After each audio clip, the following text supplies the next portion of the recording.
Welcome back to Sports Talk ATL. I am Chase Earl, joined by Jake Gordon and Alex Lord. The Braves just wrapped up probably their worst series of the season, just from a watchable. They couldn't hit. Their defense, I don't know what is up in the sky at the Rogers Center. What if the air in Canada is different? But they could not catch a fly ball. I mean, this was all series, but especially on Sunday. I've never seen anything like it. The communication was off. Listen, I'm not going to overreact to that, but it was terrible this week. And they end up getting swept on 2 weak ground balls to end the game. Raisel Iglesias, he's now given up 4 runs this year in 3.1 innings. Only gave up 1 run all of last year. So the panic meter, everyone's freaking out. He's our closer. He's been injured all season. I understand. Relax, guys. AJ Minter was bad again in game 2. He now has an 8.05 ERA.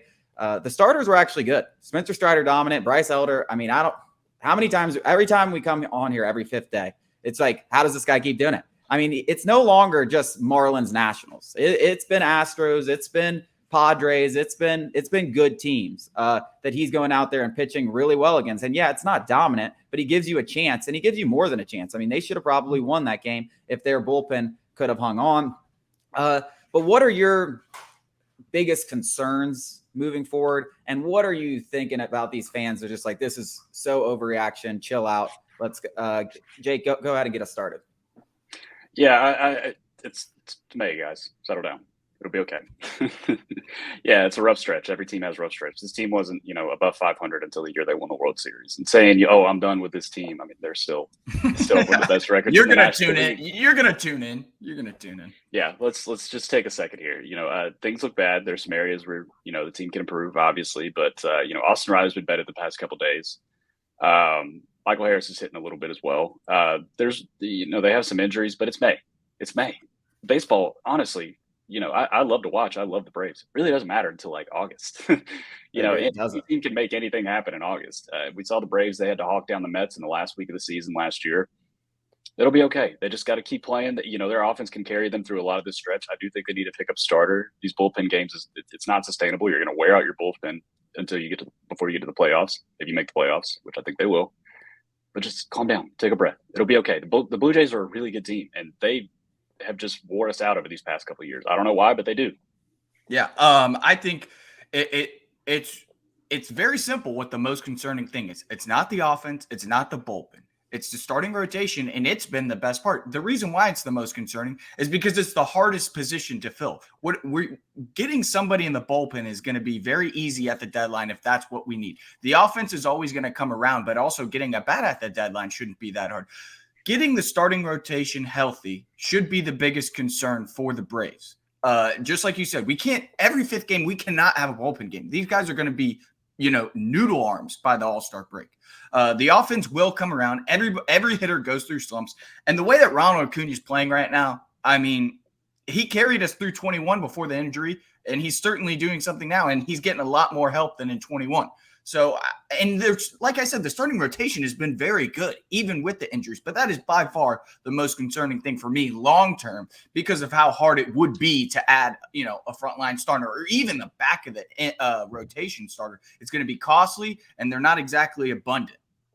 There's the guys on Twitter and Braves fans, they crack me up. I almost like watching us lose a few games every once in a while, because these guys freak out and they just look so dumb. They look so dumb. And I remind them every year, and I'm like, listen, you're going to look like an idiot. And they're like, no, you're an idiot. No, you are the idiot. And I can guarantee you that. I do this every year. I've watched this team not be 500 into August and win the World Series. I watched us be 2 games under 500 at this very point last year, 10 games behind the Mets, come back and win the division. You are the idiot for overreacting. And you're the same idiot who was saying this was the best Braves team of all time a week ago. You're the same idiot. You're like, no flaws. This team has no flaws. You lose 4 games in a row. The sky is falling. You guys are absolutely ridiculous. And I'm going to tell you things you should not be worried about. AJ Minter, been the most unlucky pitcher in baseball. He's still only walking like 2.8 guys per 9, which is up from 1.6 last year. I hope he gets that back down. But the stuff is still there. There is nothing to worry about there. There is absolutely nothing to worry about. Brian Snitker is going to keep throwing him in the 7th and 8th inning, high leverage situations. He's going to figure it out. And by the time October rolls around, he's going to be one of the best relievers in baseball. Listen, in 2021, AJ Minter was having a really rough go of it. And this was before he really proved himself. Brian Snitker, at that time, I learned my lesson. I didn't trust Brian Snitker. He kept putting AJ Minter in. And by the time October rolled around, He was unbelievable. You've got to just trust these guys, trust their talent, trust their track record, and shut up and take a chill pill. Rafael Iglesias. Now, the injury thing preseason kind of makes me think like there's a little thing in the back of my mind, like, okay, maybe there could be something wrong there. Like if he's injured, as long as he's healthy, he's going to be a great closer. Not worried about anything there. The three guys in the bullpen that have been bad, McHugh, Minter, and Iglesias, those are the three guys with the best track record of success. Every other guy has been fantastic. There's no reason to worry about the three best guys in your bullpen. Yeah, they do need to eventually step up, but it's going to happen. Another guy I can't stand hearing any bad stuff about, Austin Riley.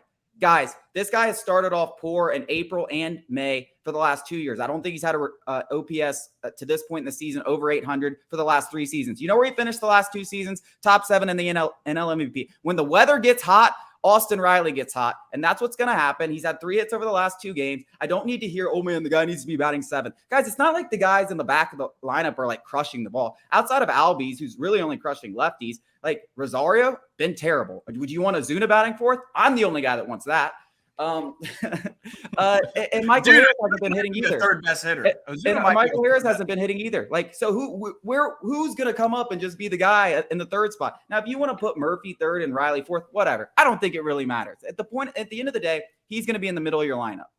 What's this notion that dropping somebody in the lineup fixes some issue with their swing or something? I don't know where this comes from because I'm pushing back on that. That is not the notion, and maybe you are referring to somebody specifically who is saying that, and they're ridiculous. Dropping them in the order, and I'm a proponent of this potentially, it's not about helping Austin Riley because dropping him in the order is going to do nothing for Austin Riley. It's about what's good for the Braves. And to Chase's point, yes, you could move Ozzie and Murphy up, and only when Ozzie's facing righties, but still, there are things Snitker could do.